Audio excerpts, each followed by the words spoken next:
I heard about the Buddha. Somebody once told me that the Buddha was the first psychiatrist. And I kind of wondered what they meant by that. And I don't think that's a label that the Buddha would have necessarily embraced. Maybe I didn't personally know the Buddha, but for one, I don't know the word psychiatrist is not a Pali word. I don't know what the word for that would be. Maybe just a doctor.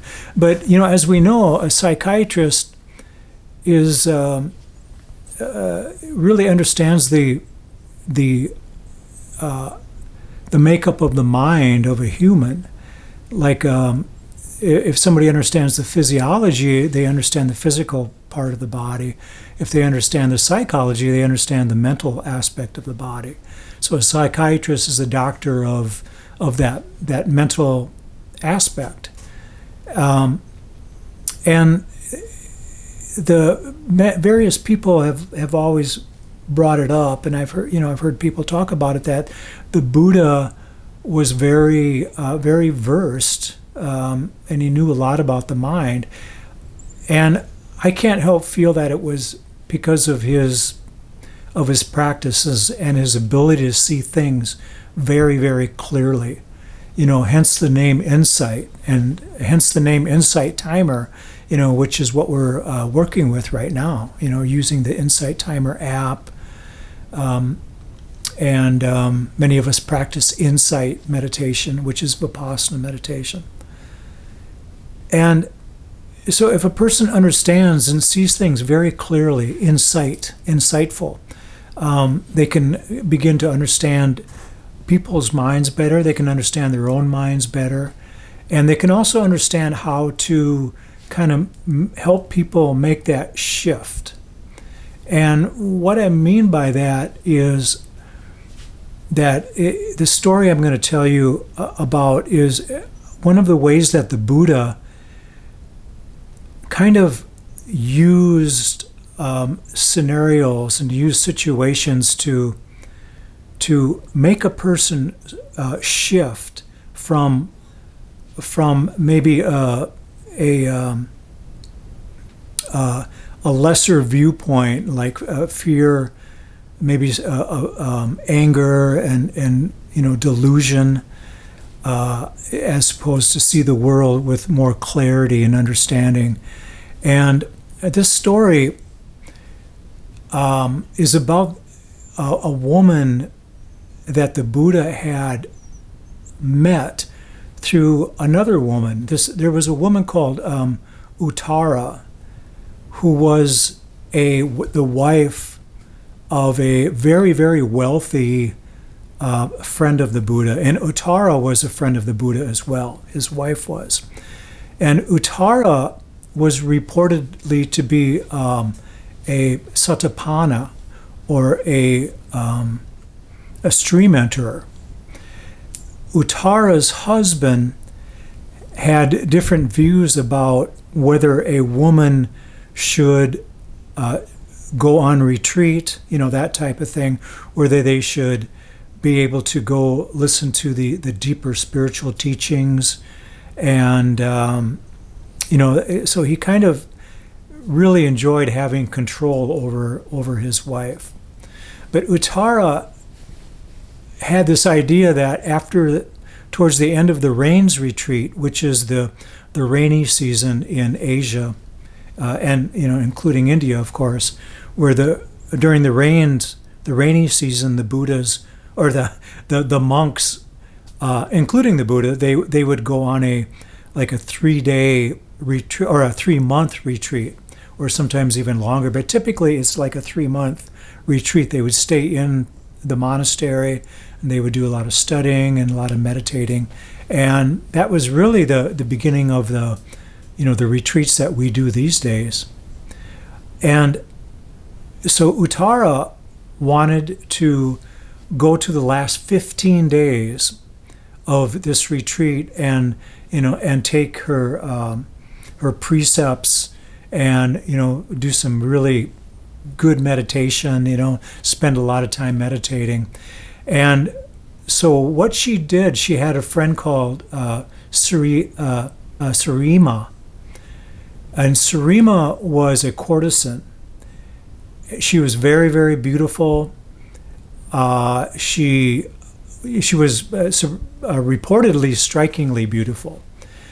And so Uttara was friends with Sumira, and she asked Sumira to stay with her husband while she went on this retreat, so that he wouldn't miss her, and she would tell him that she's going to stay with him while she was gone for a little while, and he would be so kind of overcome by her beauty and her companionship that it would that it would work out, and it did work out. And Uttara went to the temple, and she went on her retreat, and she took the precepts, and everything went really, really well for her.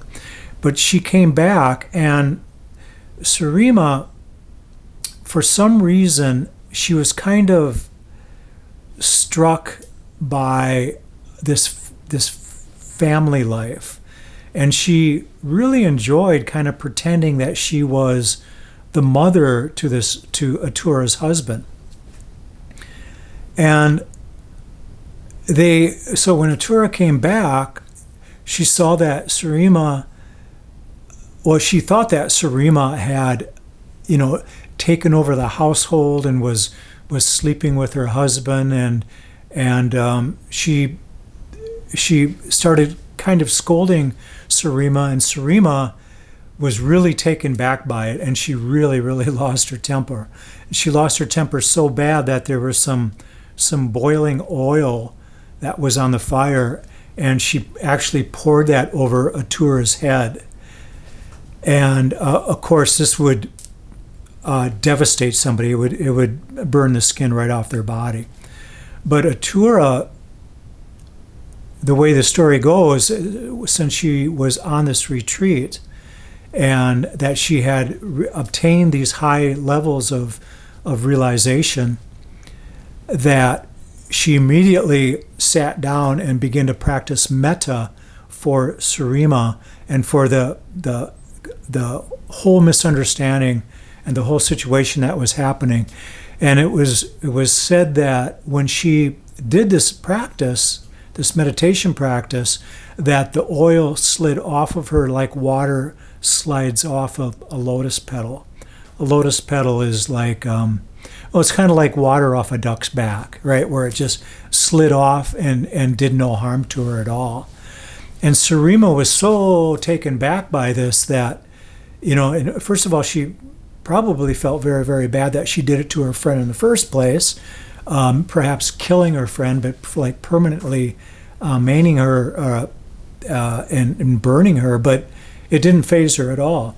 And so Sarima, seeing this, she became instantly a satipana, or a stream enterer herself.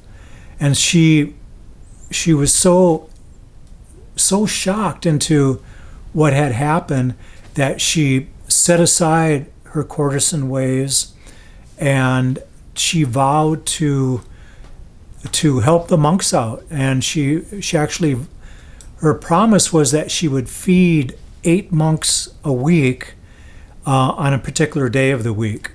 She would pick the 8 monks, or the 8 monks would be chosen by the Buddha or perhaps some other people. But there were always 8 monks that came to her place once a week, and she would feed them a really nice meal. And that was her way to pay back. Sarima had accumulated quite a bit of money as a courtesan. She was charging 100 gold coins for a man to spend an evening or a day with her, or whatever the situation might be. So she accumulated a lot of money, and so she had a nice place, and she even had servants and this type of thing. She had a couple of servants working with her that would help her feed the monks, and it became very well known that she was doing this. And one of the monks came back, and he was talking. I believe it might have been the Buddha who asked where this monk had been for his dinner, and about an hour later he showed up and mentioned that he was at Surima's. He said that he had the great fortune to be able to have a meal at Surima's with the other seven other monks. He said it was a really fantastic meal. Surima was very, very gracious. And then he started talking about how beautiful she was, and he kind of went overboard in that area about talking about her beauty and how how nice and pleasing her body looked, even in the loose clothes she was wearing, and he kind of, like I said, went overboard in expressing that he noticed the beauty. And there was a young monk listening to this, and this young monk instantly fell in love with her, even without seeing her. Just by hearing the explanation of how she looked, and I guess his imagination, if you can picture his imagination just going wild and picturing this beautiful woman, and this young monk realized that she would feed 8 monks one day out of the week. So he kept this in mind. And the day before that day came up, the following week, this young monk left, and he made the journey to her house to make sure that he would be the first one there in the morning, so that she would choose him, to have dinner or have lunch at her house with her and the other monks. Well, as it turned out, Surima came down with an illness before the young monk could get there, and she was restricted to her bed. She couldn't get out of bed, so her servants were served the meal, and she had the servants come up and get her, and then help carry her down, so that she could pay homage to the monks and thank them for their for their work, and then they could say a little prayer over the food before they left. And the young monk saw Surima, thought she was beautiful. He thought, this woman is beautiful, even without her makeup, even without her fine jewelry and her fine clothes. He thought, how beautiful would she be if she had these things? He couldn't get over it. And so he left. In the meantime, after he left, he came back to the temple, and he was telling all the monks and how beautiful she was, and the Buddha heard this, and he couldn't get her out of his mind, and it was so overpowering that when he was at Surima's, he couldn't even eat the food. He was so taken back by everything that was going on, especially when he got a glimpse of her. And then when he got back to the temple, he couldn't eat. So he was on his 4th day without eating. He thought that if he cannot be with her, then he might as well suffer and not eat and perhaps die. In the meantime, Surima unfortunately passed away. She had some kind of an illness that took her life, and she was taken to the cremation area, the charnel ground, what are called the charnel grounds, and the Buddha got word of this, and she had been there for a couple of days. They were going to burn the body, and the Buddha asked. It was actually a king. I can't remember his name, but he asked the king not to burn the body, to leave the body, to lay it on its back, and to leave it there, and to bring the lay people, and that he was going to bring his monks, and that everybody's going to come there and pay homage to Surima for the things that she has done for the monks and the other people. So by the time everybody gathered there, the body of Surima had been laying there for 3 days. And supposedly they said worms were coming out of 9 different holes from her body. The body was decaying, and it started to smell. They actually said that it started to stink, and it was getting kind of disgusting. But the Buddha knew this, and by the time all the monks arrived, he pointed out to the monks that, actually I can read this part perhaps. I know the anticipation is killing me. Where is this? Okay, as the Buddha spoke to his followers, first of all, I don't have to read this part. This was pretty amusing, actually. But the Buddha said, he pointed to the body and he said, here we have the beautiful Surima lying here.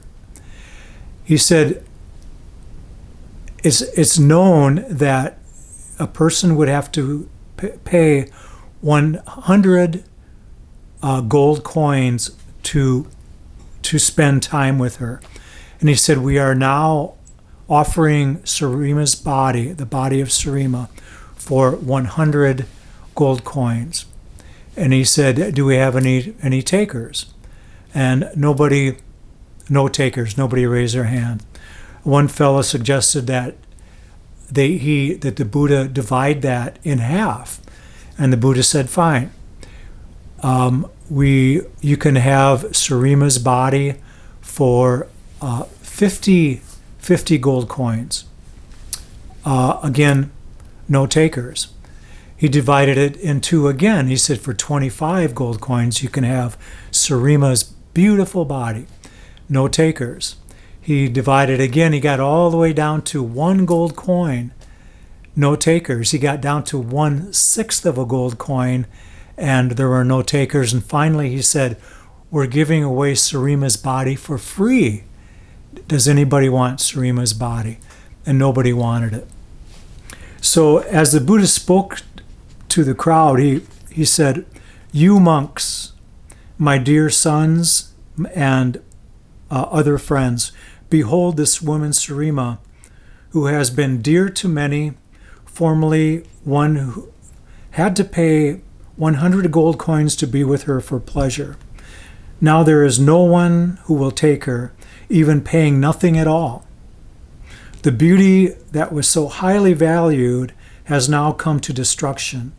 Monks, through your eye of wisdom, observe that this body, which was once so desired and so disgusting, and which was so desired and now disgustingly full of loathsomeness, with your penetrating eye, have a look at such body, studying it repeatedly. And the discourse goes on, but to cut it short, this was Buddhist teachings on impermanence, of course. And the young monk, and it's reported, I don't know if there's a number, at the end of the discourse, many beings realized various stages of an emancipation, including the young monk who obtained stream enterer just by hearing these words from the Buddha. And he was instantly healed of his obsession. This was a story that Ananda had repeated, that the monk had, or that the Buddha had said. Ananda was Buddha's assistant, of course, and this vast memory, he could remember all these stories. But it was many, many stories like this that the Buddha used to get the point across. In this situation, the tactic he was using was shock. He actually brought all these people to the charnel grounds to see this decaying body, this body that everybody thought was so beautiful, so wonderful that they would that he wanted them to come to their senses and realize that that all of this is impermanent. It's as if, we are so attached to our own bodies that if we would see ourselves as a teenager and then all of a sudden see a picture of how we're going to look when we're 70 years old, we would be shocked, But in reality, all we have to do is look at our parents, and we can find out what a good idea of what we will be looking like. But the craving and the admiration that we have for another's body, for a man, for a young woman, and for a young woman, for a young man's body, can even be greater than the attachment that we have for our own. And we all know people, and it might even be ourselves, that we have great, deep attachment for another person's body. So much that it can be hard to concentrate. It can be hard to even find peace of mind in our lives. And when we go into meditation, and if these things come up, we should be very, very, very, very aware and very honest with ourselves, and understand what is happening there. And we know that the Buddha said that we suffer, and we suffer because we aren't satisfied. We want things to, be a certain way. Either through accumulation, or these desires, but we have desires for things to be different, to be particular to our needs. And if we don't accept things, learn how to accept things as they are, it's not laying down and saying, the heck with everything, but we still want to make effort with life and help ourselves and help others. But we want to be able to accept things the way they are. If we don't do that, we won't find peace. We won't find peace of mind. And we can test the waters in our meditation practice. Meditation is our time to set aside the past, put away our wishes and our dreams of the future, and just rest in this present moment. And if it isn't working for us, we should be asking ourselves why. Because by noticing these things that come up that pull us away from this presence, such as desires, preferences for things to be a certain way, the list goes on and on, fear and anger. I hope this story about the Buddha helped. Stories are very, very, I think they're very helpful. You really only have to remember the beginning of a story and the end of a story, and it's easy to put the pieces together and get the message behind them. So Sarima was a courtesan. Sarima died, and her body, the monks saw her body decaying. They saw this beautiful woman decaying, which drove home the understanding of impermanence. Not only of the body, but impermanence of everything in our world. And that is also a lesson in acceptance. If we try to stop that impermanence, we will suffer, I'll guarantee it.